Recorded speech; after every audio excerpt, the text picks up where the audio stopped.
Hard sports all plays. Hard sports all plays.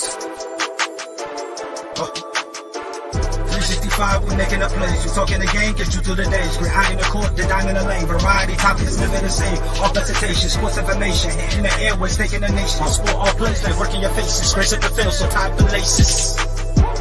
Hard sports all plays.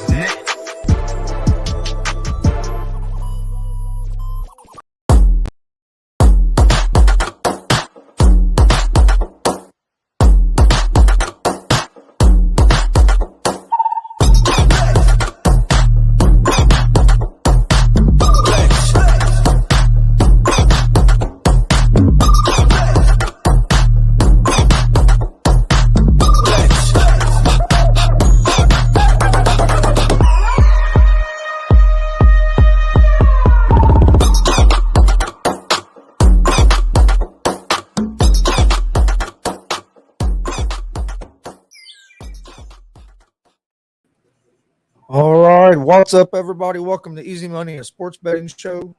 We're gonna jump into some UFC preview and predictions today for this fight night, KATTAR versus EMMETT. If you're new to Easy Money, we were 7-1 yesterday overall on our picks, and my best picks were 4-0 yesterday. Last week I had a record of 26-12 overall, 14-3. So been pretty hot on especially Major League Baseball here the last couple weeks. And I'm joined today. I need you to message me. I need you to message me every bet from now on, bro. I need you to message me, bro, because I'm scared to bet, man. Because I feel like with my luck, the one time I start betting, all of a sudden you're gonna go like 0-27. Well, see, that's my problem. If I was actually I didn't put money on none of these yesterday. If I would have went and put money on them, I probably wouldn't have got none of them right. 100%, bro. 100%. But thank you for having me, my guy. Always fun, always a pleasure to be in the presence of a man with a beard like that. I wish I could be you when I grow up, Chris. You're my idol. I wish it would keep growing. I'm trying to get it down. I want to go basically like ZZ Top. Sheesh. That's what I'd like to get to eventually, but it's not growing fast enough for me. You're getting impatient. You're like, fuck this waiting. Well, like the summer's the worst when you go outside and it's 100 degrees out. I'm like, man, I need to go shave. Yep, with this, man. Oh my god, man. I'll be sweat like a pig so fast. I forget what I was. Oh yeah, I was going to share it real quick. But anyway, we're jumping in this UFC first. That's a pretty good card, really, for a fight night. It's not too bad of a card. The odds are all crazy, though, man. They got a bunch of guys as big favorites. There should be a decent card coming off that card of last weekend. Last weekend, I went 7-4, and you were 6-5. On picks from last week. Oh yeah, that was honestly it was a very interesting card, bro. Glover didn't retire. I understood why, because he was winning the scorecard. Like it actually came out that he was, according to the judges' scorecards, he was up. And if they were going to give him that final round up until that point, when he hurt Yuri, if he just commits, all he has to do is commit. He commits, and he's probably knocking him out. The fact that he went for a takedown, I understand it's as a grappler, as a practitioner of Brazilian Jiu-Jitsu, I understand your instinct is to grab him and go. I get it. I understand it. But you had the guy hurt. You had him hurt real bad. So Glover, you gotta wear this L, brother. And I like Glover Teixeira. I respect him. I think he's a phenomenal. I think he's a living legend. Phenomenal fighter. Based on what people who he trains with, he's a great teacher. But you got to wear this L, man. And I said that he needs to retire if he really doesn't want to. If I'm Dana White, I do with him what I would heavily consider doing with Conor McGregor. Give him a title shot. Once you get trampled in that title shot, you're going to have to look in the mirror and go, damn, I can't do this anymore. Because I think Glover put everything he had into that fight with Yuri Prochazka. I think he had everything left in his tank. I think he poured everything out into it. And I think if they rematch, I don't think Glover wins. And frankly, I think Yuri knocks him out within 2 rounds. It's crazy the level that Glover's fighting at that age. But yeah, I wish he would retire. I'd rather remember him for going out like that than seeing the shell of himself out there still trying to compete. Don't be BJ Penn. Oh yeah, BJ Penn. He fought way too many fights. It's like you gotta know where to go, man. Yeah, but he fought way too many. You don't want to be like BJ Penn. I got to see the last 2 fights of that card. I didn't get to see the Zhang knockout. I'd like to see my God. It reminds me of Yuri Prohashka's knockout of Dominic Reyes, bro. Where it was just like that little weird spin. It was nuts. Joanna Jędrzejczyk dropped so quick. I ain't gonna lie, I almost cried. Because afterwards, when she was doing, like, they interviewed her, she actually waited to be interviewed. And while she was, they asked her and she retired. And what hit me is she said she felt like she let everybody down. And the reason that kind of bothers me, I always felt like Joanna Jędrzejczyk never got the proper respect she always deserved. Yeah, I agree. Because if you talk about pioneers of the sport, talk about Ronda Rousey, talk about the girls like Miesha Tate, like those girls over in Strikeforce. Then you talk about the all-time greats in Amanda Nunes and Valentina Shevchenko. What people forget was before anyone knew how to pronounce Valentina's last name, and before Amanda Nunes was the double champ, there was a stretch of about, I want to say 2.5, maybe 3 years, that Joanna Jędrzejczyk was not only a pioneer because she was the first dominant champion in the UFC, like the first female dominant champion who, when she got her title, you were like, I'm not betting against her. Like when Ronda got knocked out by Holly Holm and she came back against Amanda, the only people who gave Ronda a chance were one of 2 people. Idiots who were her fan, or her fans who were too scared to embrace the reality that Ronda just wasn't it anymore. Joanna Jędrzejczyk was, and I don't care what anybody says, I will say it, so I'm fighting Brett, and if you disagree, we can fight. She was the first true dominating women's champion. And while she was building that road, she was one of the first females people started pegging as the GOAT. Like, people forget that, like, before Valentina Shevchenko, if you watch this sport, people who are knowledgeable was not screaming that Ronda Rousey was the GOAT. Nobody was saying that. People were saying it was Joanna Jędrzejczyk. And people were saying Jędrzejczyk was one of the best pound for pound fighters in the whole UFC. Say that one more time. I said a lot. She was the pound for pound best fighter in the UFC. They would make that comparison a lot. Now notice how you didn't say female, because usually they separate them. But yet, like Joanna Jędrzejczyk was one of the first women to not only be like, oh yeah, we should probably consider it, but they legitimately considered it because of how great she was. And I think it's unfair that people forget. People forget how great she really was, man. I really do. I always feel like she's been disrespected. Well, and without Jędrzejczyk, you wouldn't have the lower weight classes in the women's division. No. So again, probably a freaking near. But I got you, man. And still at her age, as many fights as she has had, she's still good. I mean, she's not herself anymore, but she's still she's still competitive. Yeah. So, but I honestly, shout out to her and Zhang Weili for putting out a banger, because it's very rare that, like, obviously, their first fight, it's legendary. You'll never be able to replicate it. Yeah, you're never going to be able to. shout out to both of them, both Joanna Jędrzejczyk and Zhang Weili. Shout out to both of them for trying, because they tried to replicate it so bad. They were like, I swear to God, right before their fight, I'm pretty sure they were kind of extra, like, stretching their legs out in the hall or whatever. And I think they bumped into each other. I think they shook hands. And I think Weili wanted to have a conversation with Joanna. So they both went to go find a translator. And I'm pretty sure Zhang Weili was like, you want to just do what we did last time? And I'm positive Joanna was like, fuck it, let's do it. Give me a hematoma. Let's go out there and put out a banger. I swear to God that's what happened. Mike says, good morning to everyone named Clay. Again, man, weird you want to say that when he had arguably his worst game.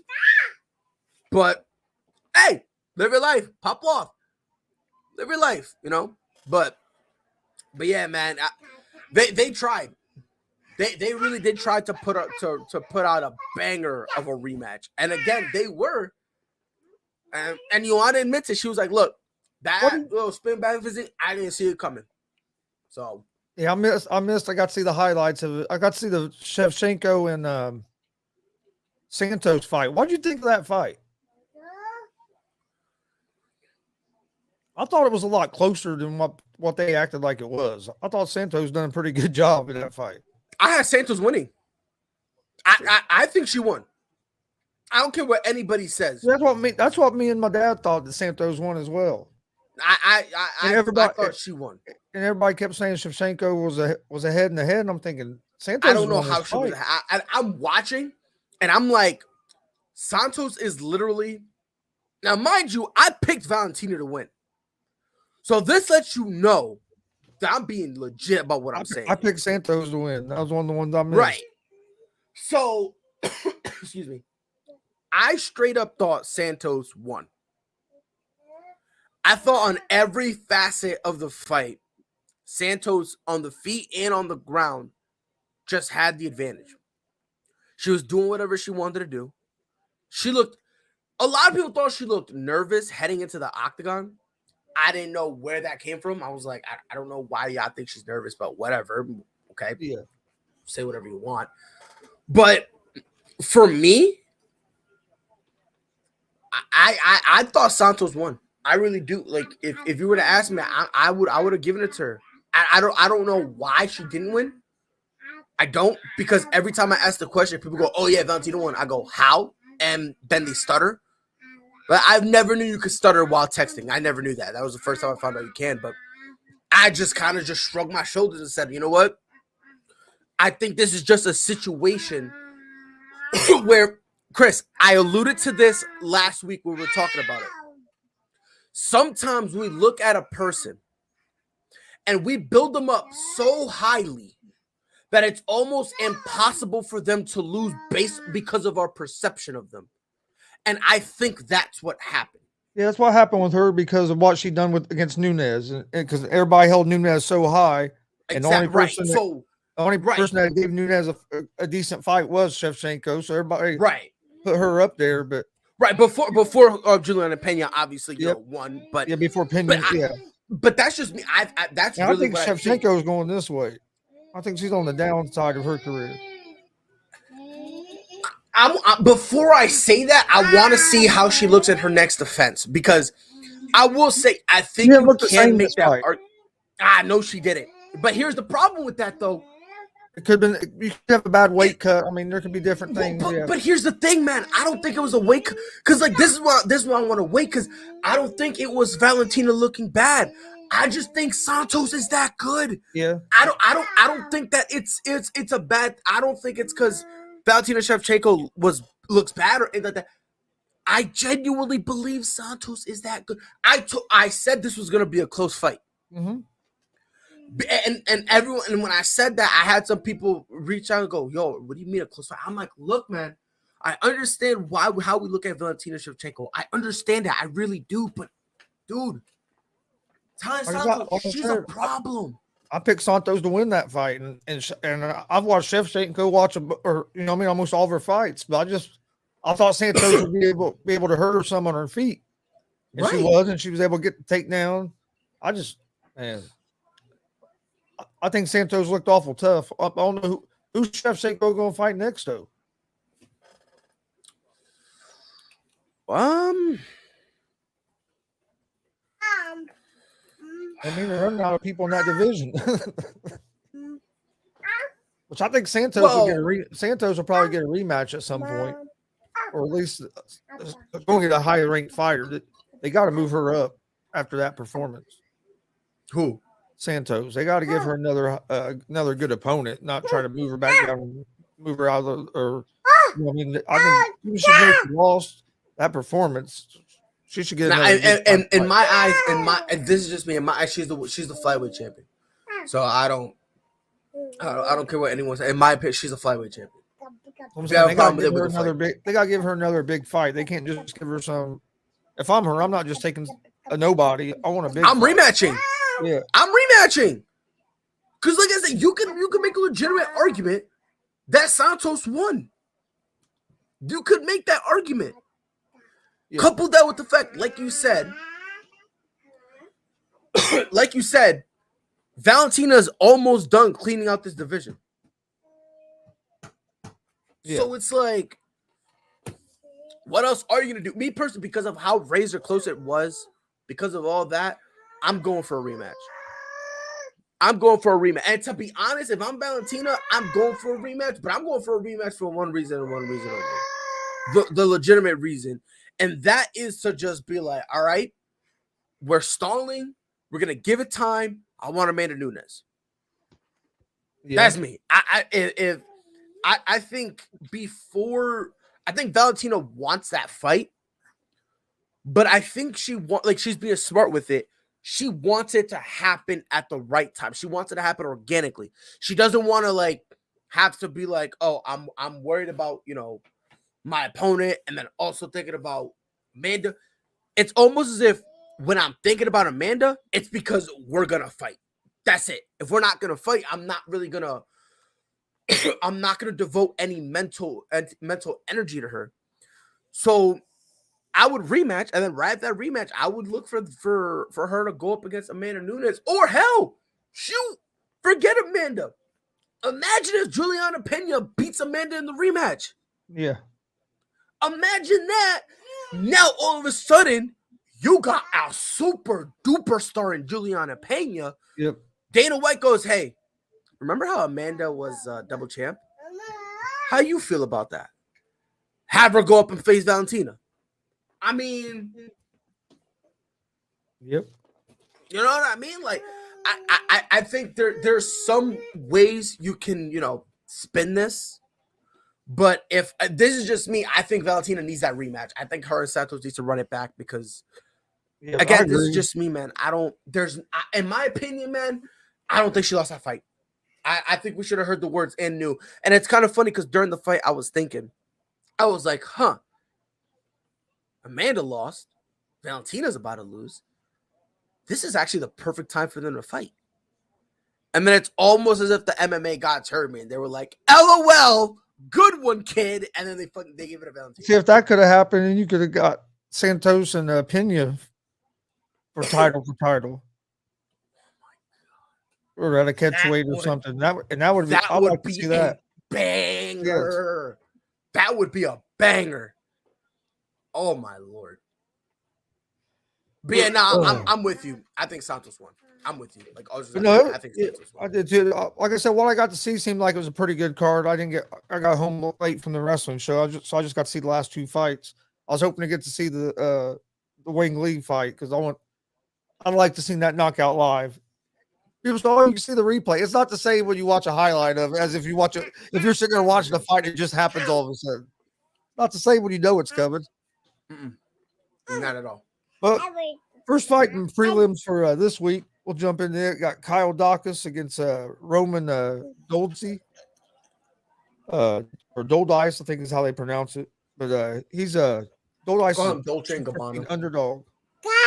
Dacus is a minus 290 favorite. You got a lot of big odds or big favorites in this week's card. Yep. I mean, I think this will be a good fight, but Doldice's cardio is what worries me. he seems to tire out after the first round, and he does that against Dawkins. I think he's going to be in a lot of trouble. And That's one of the main reasons I like Dawkins in this fight. 100%. Again, I like what Roman brings to the table because I don't want to poo-poo on it and make it. By the way, P-E-R. It's S-U-P-E-R. Once you can spell, I'll perhaps look at you serious. Until then, I'll be over here. I will give it to Roman that he has gotten some wins in decision, but it always seems like the third round is where he loses because he's just so beat, and it's almost as if he tries to do, like, for example, he lost not his last fight, the fight before that. He lost it because he started slow in the first round, so he gave that round away. He exploded in the second round, which was solid, but then the third round he was just so tired that he couldn't do anything. Yeah.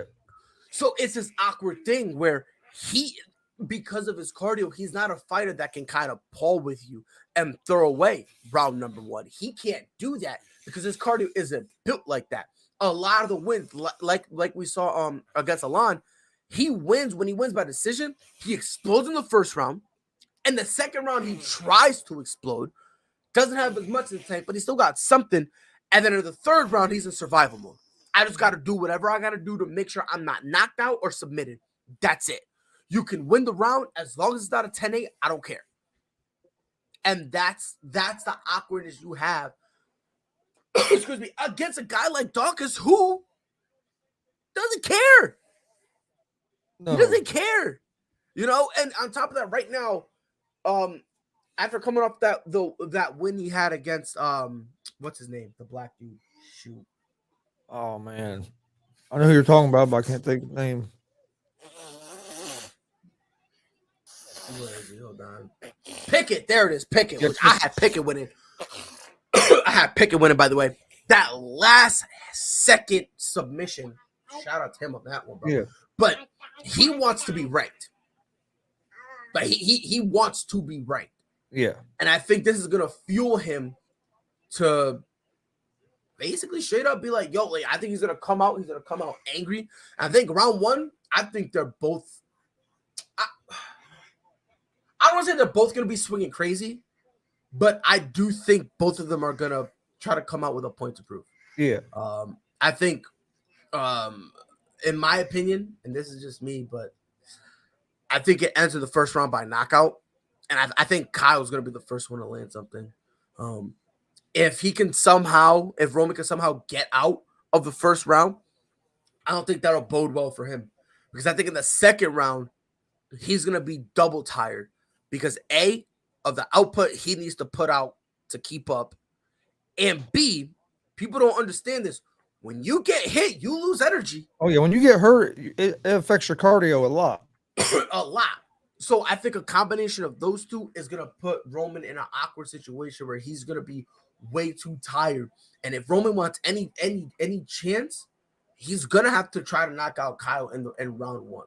Because once you start going to round two, she's gonna keep it up with that output. The longer the fight goes, it favors Dawkins. Say again? I said the longer the fight goes, I think it favors Dawkins. 100%. 110%. I think the other X factor is going to be Kyle Dawkins' takedown defense because Doldis is going to go for that takedown. And if Dawkins can keep him from taking him down, I think Dawkins is going to knock him out. Especially round two. Round two is where you're going to see a lot of takedowns from Roman. That's what you're going to see. And Dawkins isn't a bad grappler either. So, I mean, he has good grappling as well. But the takedown defense, I think, is going to be a big factor because Dawkins don't want to be on his back with Doldis on top. No, you don't. But I have Dawkins winning the fight. I think he's going to end up knocking him out. And you said Dawkins as well. You said knockout in the first round. Because I just think, because again, I just think Roman's gonna come out and understand. I'm gonna have to have a lot of output. Yeah. And I think Dawkins, he doesn't mind. He's the type of dude that, yo, if you wanna go punch for punch, I'll meet you there. Yeah. So I think when you get those two things and you combine them, I think round 1 is gonna be very, very vicious, and I think Roman's gonna get gassed before the halfway mark, and then Kyle's just gonna pick him apart. Because, like I said, it's not just the throwing; it's the contact you're gonna have to take too. Yeah. And I think you combine that, he's gonna be way too fatigued, and I think by the time he tries to go for a takedown, he's gonna be too hurt. He's gonna be way too hurt. All right. Next fight, Darren Wynn versus Philip Haas. Haas is a minus 295 favorite. Wynn's a plus 220 underdog. That's Wynn crazy just- because I don't know, man. I'm looking at these odds right here because I'm on the UFC's website. Hawes is a minus 240 and Wynn is a plus 195. Damn, that's a big difference. Massive. UFC goes by DraftKings. I'm on FanDuel, so but yeah, that's it's crazy how big of a difference you get from book to book. Massive. It's insane. That's why if you are a sports bettor, you got to check all the different books so you can get the best value. Yep, If you 100%. just use one sports book, you might. I mean, you're losing money. You get that the best number you can get it at. Right. But what are your thoughts on this fight? I think this could be a good fight, but See, I think thi- Hall's this going to would- be too much for Wynn. This right here to me is a very odd fight. Very odd fight. What Darren Wynn reminds me of a lot, and it's just how he fights and also a little bit of his body style, of how his body looks. He reminds me of a middleweight version of Daniel Cormier. Yep, I was thinking that last night when I was watching some fights. I was thinking that I was like, man, he's like a miniature Cormier. That's what he is. A guy who he wants to take down and looks like the most unathletic guy ever. He just don't have Cormier's cardio. That's the only thing. And but the reason why people aren't really concerned with his cardio, he's very good at masking his cardio issues. So what he'll do is he'll take you down, wait 10 seconds, then he'll move, wait 10 seconds, Yeah, then he'll be active. So he's active in spurts, but the difference between him and Roman, like the previous fight we were talking about, Roman doesn't mask it. He just goes balls to the wall. Whatever happens, happens. Yeah. Wynn at least understands I got a cardio problem, and there's some ways I can kind of go around it. If it stays on the feet, I do believe that Phil Hawes is going to get the win. I don't think that's. yeah. That's gonna be the X factor if it stays on the feet. Take down. And I was about to say Hawes. because as of right now, Hawes he's got a 100% takedown defense. Yeah, and he has a 7.5 inch reach advantage in this fight. So on the feet, and Hawes is good. He's a good striker from distance. So Right, he's a great striker from distance. Yeah, so if I think Hawes is going to be too much because I think Hawes is going to be able to stop those takedowns. But if Wynn can get the fight on the ground, if he get the fight on the, but that's the thing. Like I'm more concerned because this isn't a situation where, it's not like the only reason why Phil Hawes has great takedown defense because he's got phenomenal balance, right? That's not what it is. The problem why it's so hard to take down Phil Hawes is because, like you said, at a distance, you're getting tagged so much that by the time you actually go for that takedown, you're tired. You're kind of drained. Now you combine that, he also does have great balance, and this is a guy who's pretty solid on the ground too. which I was going to say, his wrestling's underrated. Exactly. So this is like what people are trying to say is Phil Hawes is like a black Conor McGregor, where the only reason why his takedowns are so good is just because he's hitting people and they're tired, and I'm like, that is so far from the truth. Like, yeah, sure, that's a factor, but this dude can also on the ground still looks comfortable because he knows what he's doing. This is, you know what I mean? This isn't a guy who but as soon as he gets on the ground is just like, well, what do I do now? That's not what this is. No, this is a dude who on the ground is extremely comfortable. His takedown defense is because of a whole bunch of things. It's because he's got great balance. It's because he's good at wrestling. He understands wrestling. He understands angles. He understands to properly sprawl. And then something that's very underrated, after you sprawl, he understands how to put himself in a position where he can now be the aggressor instead of just getting up and pushing off. He can now put himself in a very comfortable situation. So I want to go with Darren Wynn so bad, but I just think there's too much. I think Hall's going to be able to keep my distance, and it's going to be. I think that can make it a long fight for Wynn. Right, and that's the thing. Like when it comes to it, I don't know. But again, even on the feet, Darren Wynn might be able to take care of himself. Yeah, I mean he has good power. He does, but again, the concern I have, and I think you and I share the same on the inside. Yeah, it's the length for me when it comes to Phil Hall. And the scary part about it is I've seen a lot of fighters with length just fight. Phil Hawes uses his length, and he understands, like, I can keep you at bay and put you in an awkward situation where all of a sudden, instead of being able to fight comfortably, you're now worried because of what I can do, because I can keep you at bay.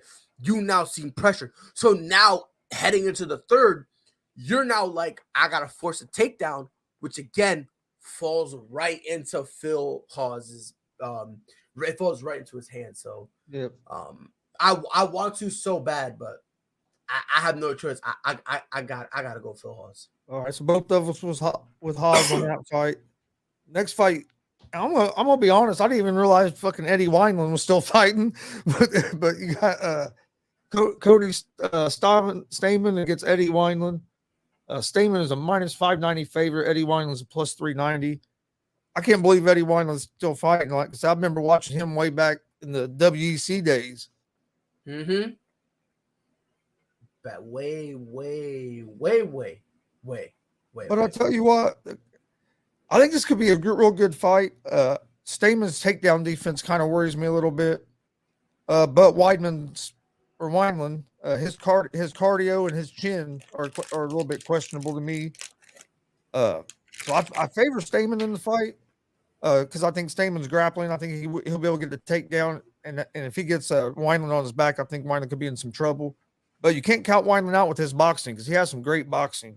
But he's 1-4 in his last 5. He hasn't. But Stamen's 1-3-1 over his last 5. Stamen has good cardio. Wineland, we've seen him both ways a little bit throughout his career. So I'm leaning towards Stamen in this fight, but Wineland's boxing does kind of scare me a little bit. So, what were the odds again for you? Wineland is plus 390, Stamen minus 590.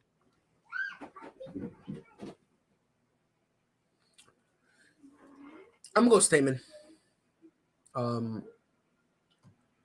Both guys coming off of losses, but I expect a reckless fight. I expect them both to go balls to the wall. Multiple reasons for me. First of all, Cody Stamen, they did an interview with him. I think it was last week, the week before last. And he basically said that, like, in order to be one of those top bantamweights, you can't be scared to let your hands go. Yep.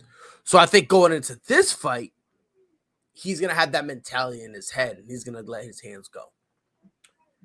Combine that with the fact that Eddie Wineland, his jaw has not been the same. Nope. And it's just age. You know, again, this guy's older than my grandfather, and you can tell by the mustache he rocks. Okay. This is an old dude. Okay. Combined with all of that, a guy who's just going to go out there and his output has been dropping significantly. You're fighting a youngster who not only lands more per minute, but lands his significant strikes at a higher percentage. Yep. Absorbs less. The defense kind of like averages out a little bit. And then you have a guy who, in terms of takedown, is just phenomenal. I think Eddie Wilder's going to try to go out there. And also, he's an older guy. Let's be honest. When you're at this stage of your career, you start thinking, like you said, bro, we're thinking about him, and we're thinking about him back in the WEC days. Yeah. How many of those guys in the WEC are really left? I can only think of two. Yep. I can only think of two of them. That's Jose Aldo and Dominic Cruz. And Dominic Cruz only fights part-time. That's it. Yeah. If there's anybody else, please feel free to correct me. Please feel free. Trying to think. But outside of these three, Cerrone, did Cerrone fight in WEC early in his career? Maybe? But didn't he retire? Oh yeah, he's retired. Yeah, he's retired. Yeah, I was about to say, fighting on this card. No, Cerrone's fighting on this card. Oh no, he's fighting Joe Lozon, isn't he? Yeah, he's fighting. That's on this four card. then. That's four. Yeah, because I know. Yeah. Donald Cerrone fought in the WEC. So yeah, that's four. So that's four. And honestly, I'm glad you brought him up because guess what? Of those guys, Dominic Cruz is not going to get another title shot. He's over the hill. Okay. Donald Cerrone is just fighting a fight at this point. Yeah, because he just loves to fight. That's it, right? Like, that's it. Like, I'm used to fight like every 4 weeks. Just give me a fight. I don't care. bro, he saw Kevin Holland's schedule, was like, bitch, I want that, Dana. Make it happen, yo. Well, it was a couple years ago. he fought like 3 fights within like 2 months or something. It seemed like it was like boom, boom, boom.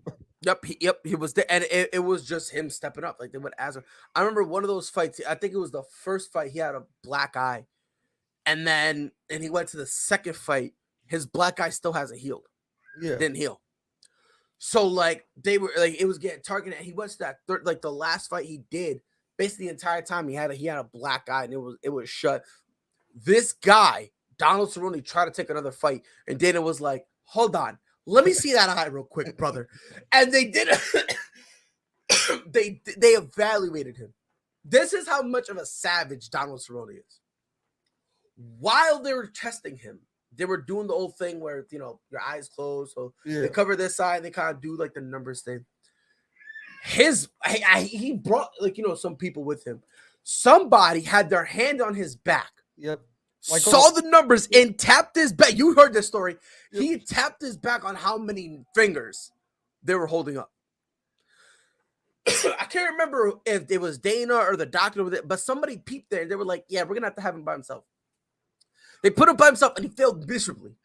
Yeah. And they told Dana. And then Dana was like, Donald, go home. Just he said, go home. And that's something that's something a lot of your old boxing trainers used to do. Yep, they used to do that in the corner. While you were doing it, they used to put their thing and they used to touch it on your back. Or they would just say, what some of them would do, they would have it already organized. So if the ref was holding up 3, they would say a word that begins with the letter T. Yep. Right. So, and then they would try to have it be only 3 letters. So that way you could tell the difference between 3 and 2. So it would be tag or either 2, tie, like something like that, like where they differentiate themselves as they do. But yeah, they tried to do that for Donald Cerrone. He almost got away with it if it wasn't for somebody having eagle eyes over in the background. So we both have Stamen for this fight. Yes. Yep. I think Weidman's only chances if he can catch him in the first round. Right. I'm with you. I think he's going to I think he's going to get hit, and that's what worries me because of his chin.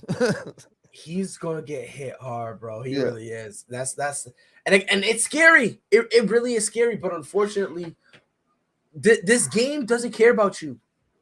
It's rough. It's brutal. So, and when you're getting up and you're 37, 38 years old, your body's starting to get where it's not made to keep doing this no more. Exactly. Right. So, and for me, that's really the problem. So, hell of a career, but yeah, like I said, I didn't even realize he was still fighting. I was like, man, I remember watching him way back in the day, early in the UFC stuff. I think his last couple fights have been on prelims and stuff, I think. He's on the prelims again, so that probably that makes sense. Yeah, he hasn't really been fighting that much, which, you know. Next fight, Gloria DePaula against Maria Oliveira. DePaul is a minus 295 favorite. Oliveira is a plus 220 underdog on the DraftKings odd or not DraftKings, FanDuel odds. Oh. Totally. The odds I got here, I got Maria at plus 215. I got DePaula at a minus 265. So pretty close. I was minus 295 over here for DePaula. So you get better. Hell, DraftKings had better odds on this fight as well. But I think this will be an interesting fight. But I like DePaula in this fight because I think she's gonna be able to take Oliveira down. Plus, she has good striking, and Oliveira's cardio has been to me is a question mark. Where DePaula has good cardio, so I think DePaula is gonna win this fight. Okay, I'm gonna go with Maria Oliveira, and I'm gonna go with her.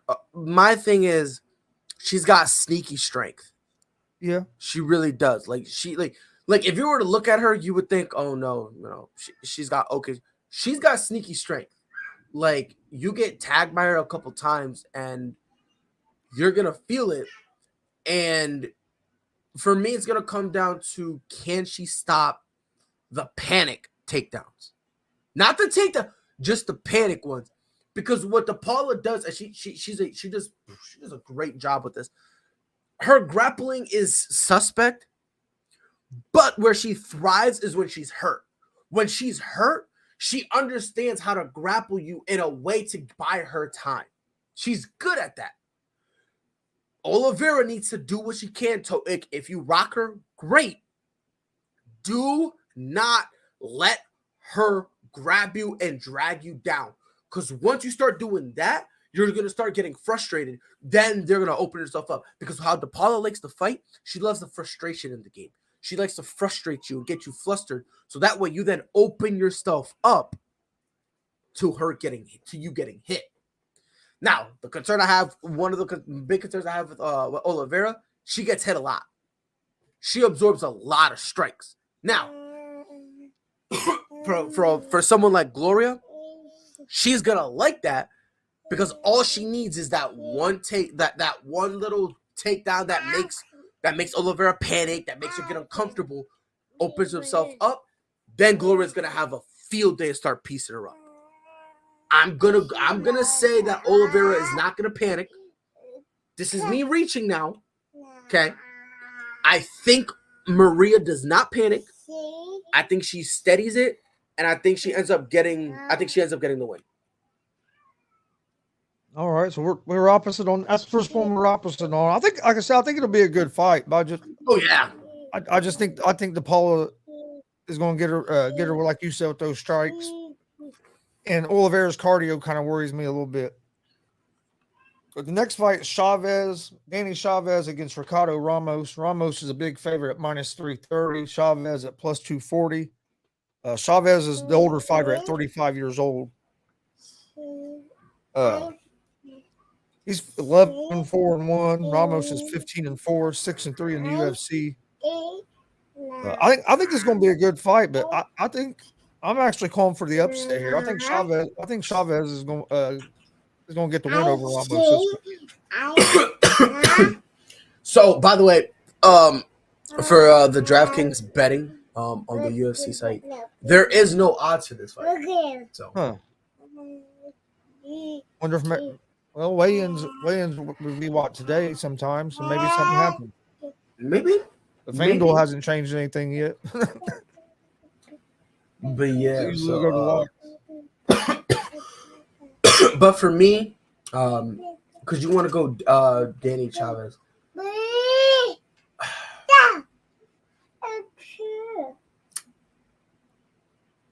I don't know.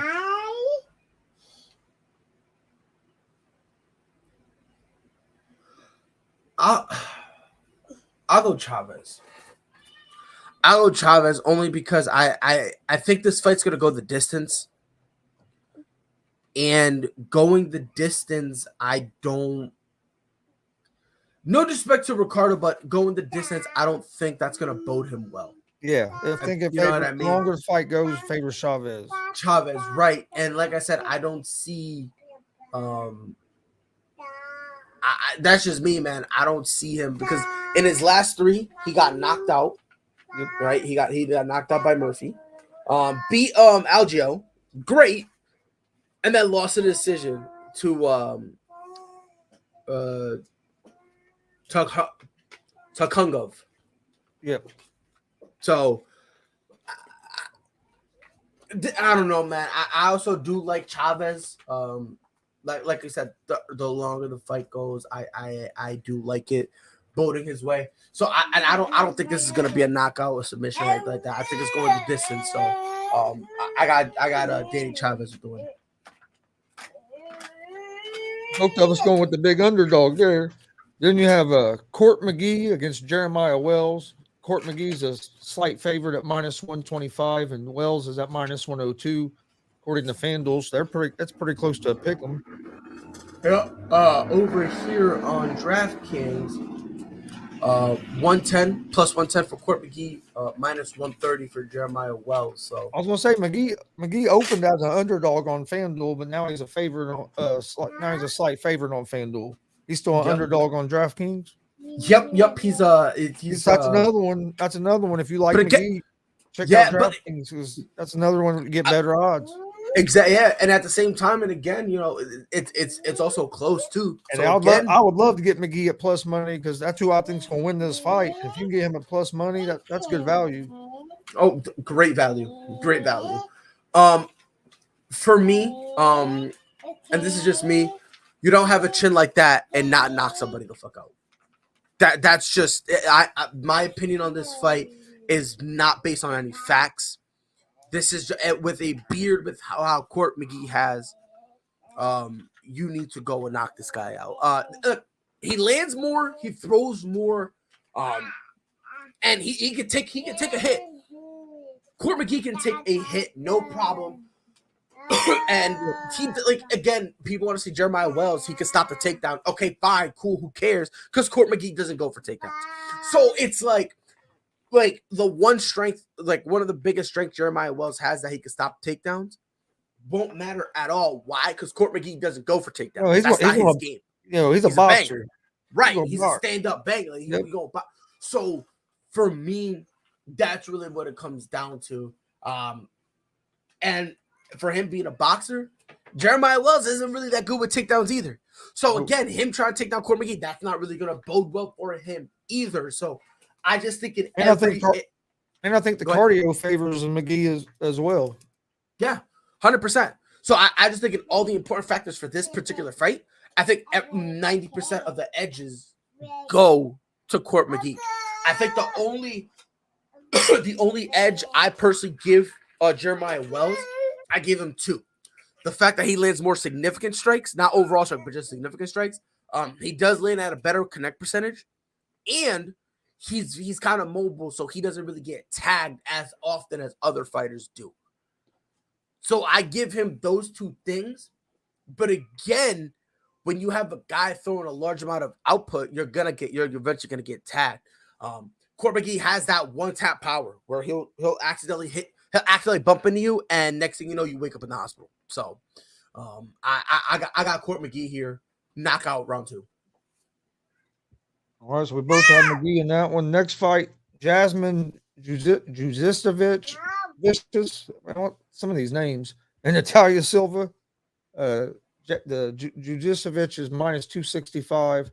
Silva is +200. I'm just calling her Jasmine because I'm not. I have no odds for this one. So. Yeah, that's this one and one more. The next fight we're going to talk about, there's no odds for that one either, so God bless him. Jasmine has a 3-inch reach advantage and a 2-inch leg reach advantage. Is she going to use that? Who knows? Probably not, because this is an individual who loves – she fights a lot like Kamaru Usman, where she wants to go to the decision. She's more comfortable dragging the fight along. She's got the cardio to do it. She, when she needs to make contact, she can. However, the problem is, even though she's a solid grappler, guess who else is a nice grappler? The girl she just happens to be fighting, Natalia Silva. And to one-up it, she can make you tap out. She could break your neck, your arms, and your legs at the same time. Has 7 submission wins. Exactly. So I think with this fight, Jasmine's gonna want it to go the distance, but it's gonna be a little awkward for her because a lot of fighters who like making it go in the distance, like the fighters who prefer the distance, the Usmans of the world, the Jan Blachowicz of the world. But back when he got the title, because when he got the title, he didn't mind going there. He still had the Polish power, but he would have preferred that. The Daniel Cormiers of the world, even the GSPs before GSP was, before people started calling him a knockout artist or whatnot.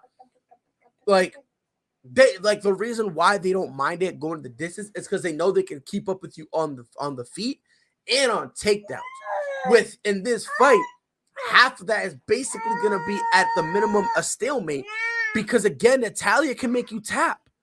So you don't want to put yourself, if you're Jasmine, you don't want to put yourself in a situation where you're going to end up getting tapped out because you want to go to the ground. So I'm going to go with Natalia Silva.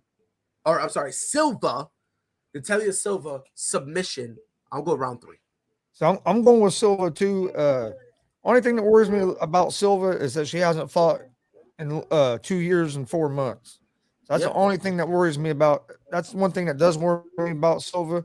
But I think Silva her grappling's just as good, if not better, than Jasmine's.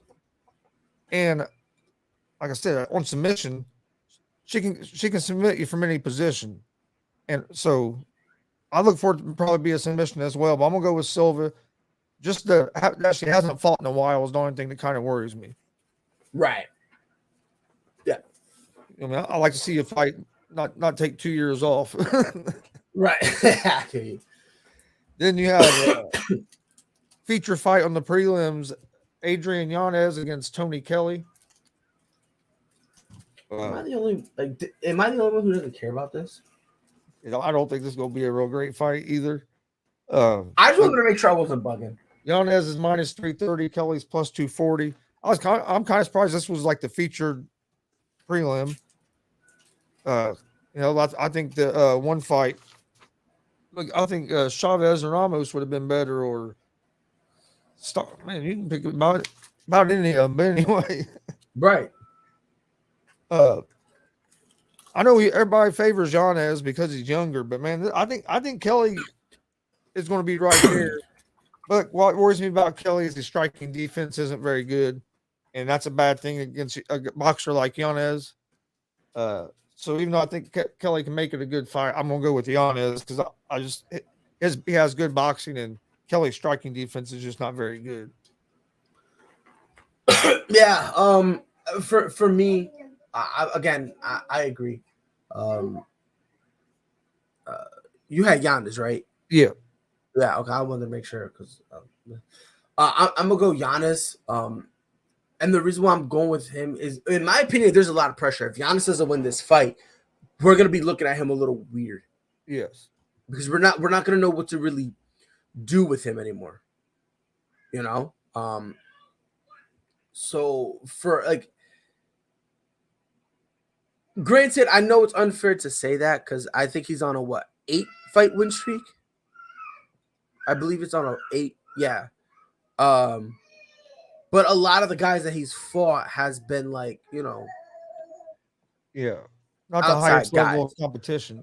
Right. So I think after this fight, if he wins, he needs to start facing some ranked guys. He's gonna have to. Yep. Because if we continue to just give this kid just nobodies, not gonna matter at all. Won't matter at all. So for me, I'm go Yanez. Or Yanez, but begrudgingly, like I said, I have no expectations for this fight at all. In all honesty, man, I really don't. No, I don't either. I know Kelly's striking defense is terrible. That's the only reason I favor Yanez because Kelly's a pretty good boxer herself. Right. I mean, but the only problem is excuse me, he lets himself get hit. Yep. Which is kind of dangerous because sometimes, it doesn't have to be the hardest hit that drops you. No, just in the right spot. Exactly. So with him being that eager to open himself up and to get hit and to say whatever, man, yeah, it is concerning. All right. Now we'll jump to the main card, which I think this main card has a few decent fights on it. First fight's Gregory Rodriguez against Julian Marquez. Rodriguez is a minus 205 favorite. Marquez is a plus 158 underdog, and that's not what I was trying to do. Damn phone has a mind of its own sometimes. No, this is going to be a good fight. Rodriguez is 11-4, Marquez 9-2. I like Rodriguez in this fight due to he has good wrestling. He's the more well-rounded fighter with his good striking, good wrestling, and power. Marquez has good striking, pretty good wrestling as well. Both these fighters are 4-1 over their last 5, so I think it's going to be a real good fight. But I favor Gregory Rodriguez in this fight. So in terms of the odds over here, oh god, we are on DraftKings.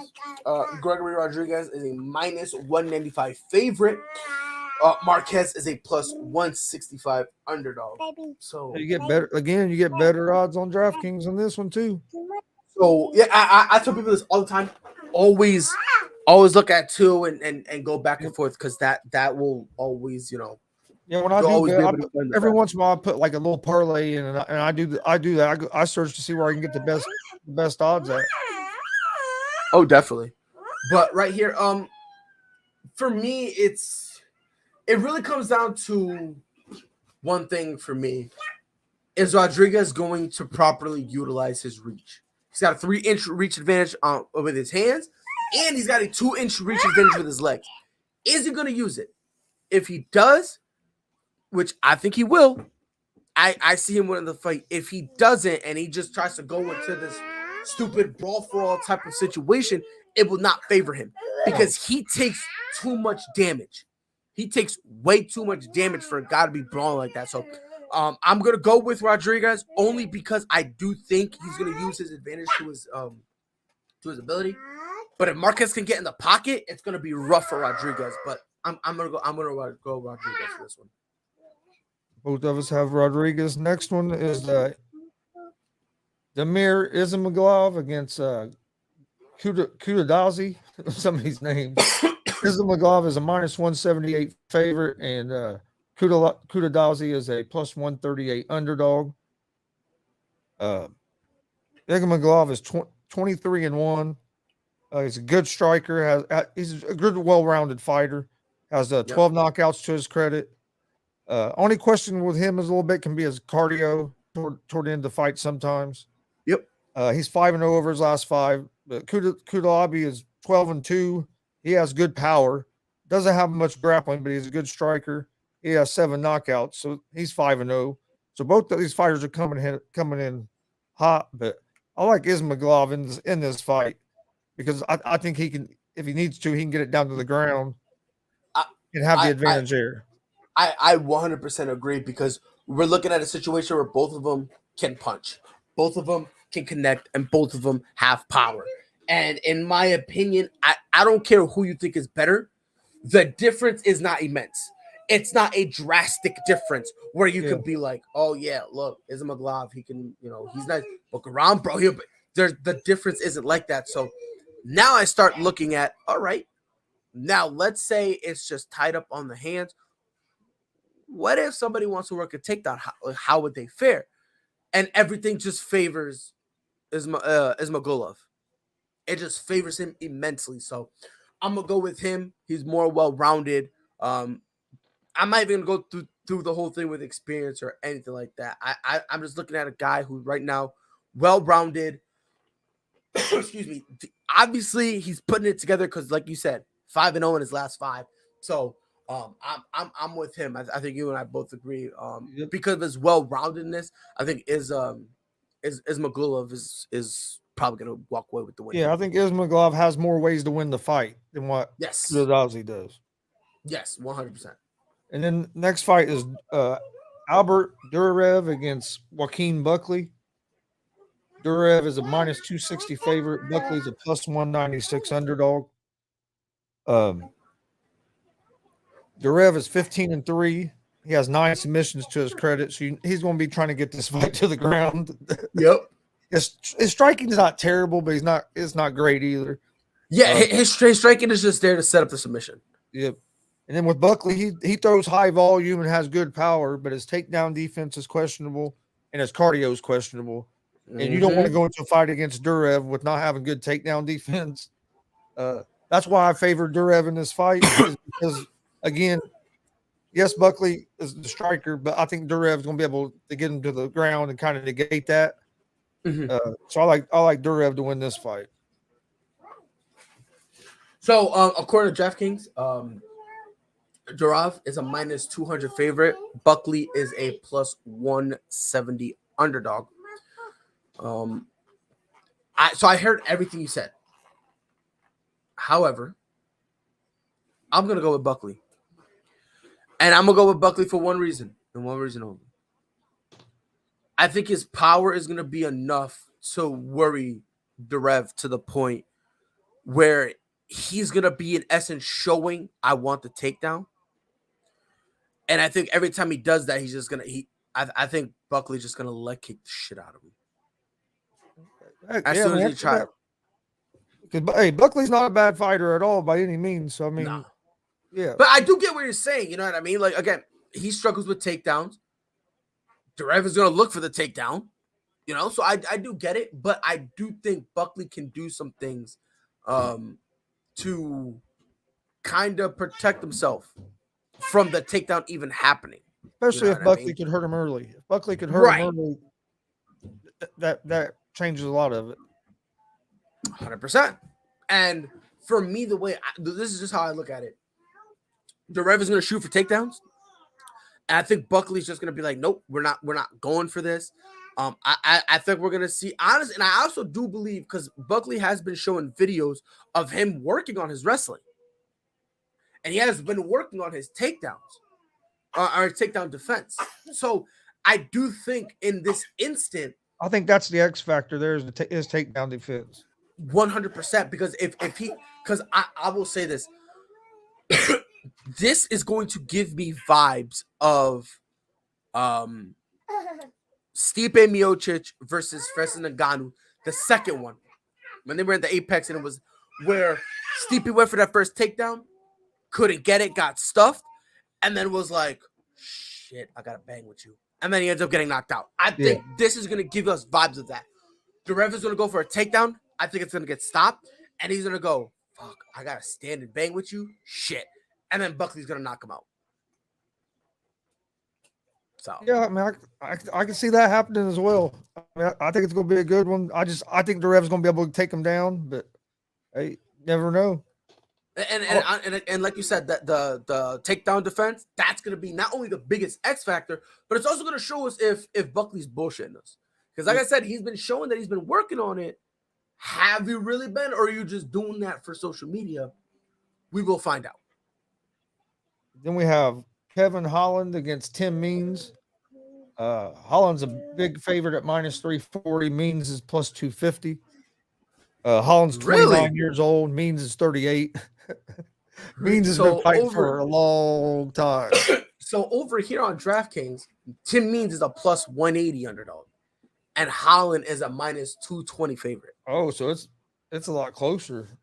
Oh, super closer. Super. And I'll be honest with you, I'm torn on this fight because I love Tim Means. I just like his style. He's a gritty guy. He's going there, throw high volume. And he has great boxing. But Holland ain't no slouch either. And he has good striking distance. Yeah, it depends on which Holland you get as well. And is Holland has a 5-inch reach advantage. Is he going to use that to his advantage? Because he's a decent grappler. He has 7 submissions. Means has 5. I've been back and forth on this fight for all week. Because like I said, I really like Means. I could see Means beating Holland. I understand Means is 38 years old and Holland is 29. but I see a path where Means wins this fight. And Means has been hot, 4-1 over his last 5. Holland's 2-2-1 with one no contest. Uh, I think I'm gonna go with Means. More I think about it, I like it, the high volume he throws, and I think he's gonna be, if he does get taken down, it's not like he's a slouch on the ground either. So this one for me is a I risk. think Means needs to get this fight in the clinch. He needs to get the clinch, get him up against the cage, Yeah. make it a slow grinding fight. So here's my concern with those fights. What Kevin Holland am I gonna get? Am I gonna get the banger or am I gonna get the goofball? Yeah. But then I started thinking, does it matter which one we get this fight? I personally don't think it matters. Kevin Holland can come out with a broken arm, a separated shoulder, destroyed, liver, broken ribs, fractured jaw, ruptured spleen, could be crippled, then dead, and I would take him right over to Means.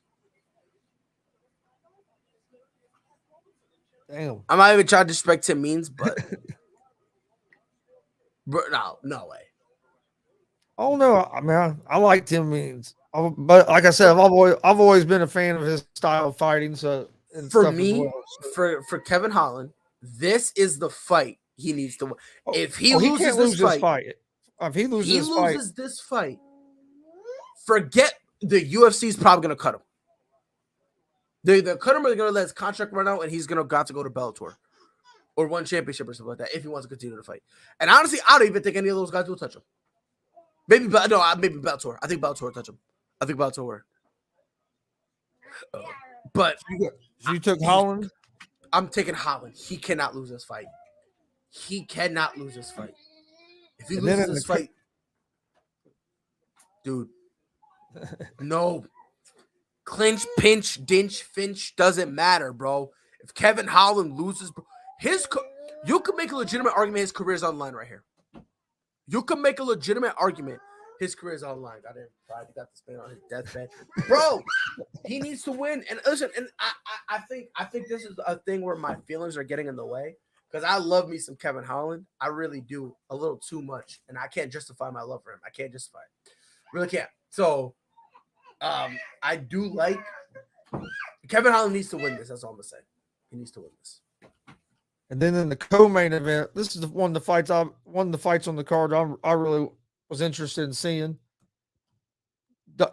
Donald Cerrone against Joe Lazzone. Cerrone's a minus 178 favorite. Lazzone's a plus 138 underdog. So here, 39-year-old against a 38-year-old. Bro, it's Donald Cerrone, bro. It's gonna be a banger. I love Cerrone. He's one of my favorites of all time. Oh yeah, he doesn't give a shit. Over here on DraftKings, Cerrone's a minus 165. Lazzone is a plus 145. So, hey, if you're going to bet on the UFC, go to DraftKings. They seem to have the better odds. That's what it looks like. I don't know why. Every fight so far, their odds have been better than FanDuel. I'm gonna take Cerrone here. Yeah, I'm taking Cerrone as well. Only way Cerrone wins this fight is if he can hurt Cerrone. But I think Cerrone's going to be able to use his reach and his kicks and stuff to kind of keep Lazzone out of range. I'm going with Cerrone as well, even though I know he's 0-4-1 in his last 5. Lazzone's 2-3 over his last 5. Lazzone does have 17 submissions, but so does Cerrone. Both of them have knockout power, but I'm going with the Cowboy at least one more time. Yeah, I mean, look, Lazzone hasn't fought in forever, so in my eyes, literally forever. The last big name he fought was back in 2017. That was Clay Guida, and that was Clay Guida was washed. So, it says that he fought one more time and lost to Grutzmacher. And then it says he fought Pierce. They don't say who won or lost though on a fight night. So I don't know if he had won this one, lost this one. I don't know what the whole thing with this one is. Hold on, let me see. So I think he won. He had a win. So look at some of these stats. This is not the stat of a man who lost. Regardless, the last time he stepped in the octagon was in 2019. Yeah. 3 years later. Yeah, fuck that noise, bro. Like if you're a youngster, all right, maybe you can get away with it. But look at him, bro. Look at him. He's old as shit. Nah. Then So the this main gonna be like event, watching a Lakers game, nothing but old guys fighting for an AARP card.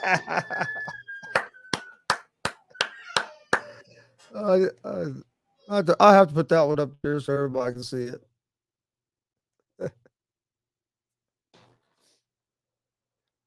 All right, then we have the main event of the evening after the, which is up next. You have Calvin KATTAR at -265, Josh Emmett at +200. Qatar's 34 years old. Emmett's 37. Qatar has a 23-5 record. He's a good boxer. He's going to have a 2-inch reach advantage in this fight. I think it's going to be interesting because Emmett's power. I think Emmett's power could give Qatar some trouble. I've been kind of back and forth on it, but I think I'm going to go with Qatar just because he throws a lot more volume and he's going to keep the pressure on Emmett. And I think he might be keeping Emmett move backwards and going to negate a little bit of that power.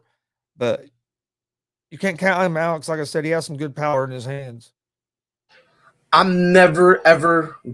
Listen. I'm not betting against Qatar for a while now. Last time people bet him was when he fought Chikadze, and everyone was like, Chikadze is gonna beat the mess out of him. Someone let me know what happened. Oh yeah, he beat the shit out of Chikadze. That's the other reason I went with Qatar because he burned me last time. Yeah. Like I have a rule in baseball: I never bet against Adam Wainwright because every time I bet against Adam Wainwright, I've lost. Magically turns back the hands of freaking time. Yeah, he turns back the hands of freaking time. That guy. For me, man, look, listen, I got Qatar. I think Qatar's boxing is very underrated, which is weird to say because that's really what he's known for. But I think his boxing is extremely underrated. His head movement, the way he can move around the octagon, it's very, very, very impressive. So shout out to him. Nothing against Josh Emmett, really not. But I just think when you have a guy like Josh Emmett who doesn't really care for takedowns and wants to stand and bang, I think it's very dangerous to stand and bang with a guy like Calvin KATTAR. Or a Kattar, I'm sorry. Calvin KATTAR. Why is it Qatar? I don't know. I think I'm half stupid right now. Yeah, it's going to be a you don't want to stand and bang with him, and that's why Emmett has. He's not a grappler. He's going to get in there and bang. Right. So for me, I don't, and this is just me, man. I don't see any. I'm not gonna say there's any way Josh Emmett can't win because when you have two boxers, obviously, someone clips them. We got a whole other conversation. But in my opinion, right now, man, Calvin KATTAR has every single advantage in the book. I'm not betting against them. I've been telling people have been sleeping on Calvin KATTAR. I understand he lost to Max Holloway. I get it, but what people do to try to Max Holloway is a banger. Dude is a savage. Has been a savage his entire career. So losing to Max Holloway does not in turn make you a bum. Does it make you not championship material because he's one of the top 3 guys? Sure, but that doesn't mean he's a bum. Calvin KATTAR, and on top of that, I think this fight and his next fight will let us know if because I think he learned something from that Max Holloway fight. I really do. I think he learned something, and I think now he's starting to apply it, which is kind of why we're kind of seeing a little more patient, a little more tactical and IQ-driven KATTAR. Before he was just standing and banging. Now we're kind of seeing a little more of the IQ aspect from his game. So I got Calvin KATTAR, and after this fight, I think he fights in a number 1 contendership match. Probably against a rematch against Max Holloway if Max loses against Volkanovski. He probably ends up facing the loser of that, and then put him right back in the title hunt. So let's see how it goes for him. Yeah, I like KATTAR in this fight. Like I said, he's going to be too much for him, and I believe on their feet, and that's Emmett's game. Before we get out of here, I'll give you guys my best bets for the baseball games today. I'm not going to go through all the games like I usually do because today was UFC day. That's what we've been doing on Fridays. But my best picks for the day, I like the Giants money line, the New York Yankees money line, the New York Mets money line, the Houston Astros money line, and the San Diego Padres money line. That's the best bets for MLB today. I want to thank everybody for joining us. I want to thank Pride for coming on the show. Yes, I enjoyed sir. doing these UFC breakdown shows. Dude, always a pleasure, bro. Definitely fun being able to talk to someone. And it's always nice when you do a prediction show like this to have another person. You know what I mean? Yeah, that way we can, that way we can yell at each other. But no, appreciate you joining. Appreciate everybody watching. Don't forget we're live Monday through Friday, 3 p.m. Eastern. YouTube, Facebook, and Twitch at Gonzo Sports Room. YouTube, Facebook, and Twitch at ASAP Sports, All Plays Network. Plug your show, Pride. It'll be on here in a couple hours. Yes, sir. In about an hour and a half, 6 p.m. Eastern Time. Profit Takes Podcast. Talk about all things sports, Mondays, Wednesdays, and Fridays at 6 p.m. Eastern Time. Got a lot of juicy stuff to get into. We're gonna have some juicy stuff. Plus, I, as a Celtics fan, you guys will hear my reaction of our Game 6 loss. Spoiler alert: it will not be as biased as you think. I promise you, it won't be as biased as you think. But yep, today, 6 p.m. Eastern Time. We got that. Plus, Vincent Kennedy McMahon. From saying that's some good shit to doing some dumb shit. My guy's into some hot water. All that and more. So yeah, I guess be there and be square. I guess he's gonna be on SmackDown tonight. Gonna talk to the people is what my dad actually just told me right before we came on here. So we'll see. After all this came out, they advertised it. I don't know what the point is. I don't know. I don't know if he's gonna address it or if he's gonna go, congratulations, Stephanie McMahon, like whatever. I don't know. He might go some hill shit. You never know with McMahon. Vince McMahon is gonna try to kill himself again to write himself off TV. He's gonna re-explode his car, and then after that, Chris Benoit's gonna kill his family again, and then he's gonna have to fucking come out of hiding, and then like read something he wrote down about how it's crazy. Shit. Oh man, it's gonna be interesting to see what all comes out of this. Yes, sir. I guess Stephanie's in charge right now, from what I read. So yep, she's running everything. No, thanks for joining us. Join us at 6 o'clock for the Prideful Takes podcast. I'll also be live tonight. Almost forgot about it, for Gonzo Sports Room at 11 p.m. Eastern tonight. We'll be talking all things sports. We'll talk last night's NBA Finals game, U.S. Open, just everything that's been going on in sports. So join us for that tonight at 11. But thanks for joining us, and we will see you guys Monday at 3 p.m. Eastern with Easy Money and Sports Betting Show. All sports, all plays. All sports, all plays. All sports, all plays. 365, we making a plays. You talking the game, get you to the days. We're high in the court, the dime in the lane. Variety, topics, living the same. All presentation, sports information. In the airways, taking the nation. All sport, all plays, like working your faces. Grace at the field, so tie the laces. All sports, all plays.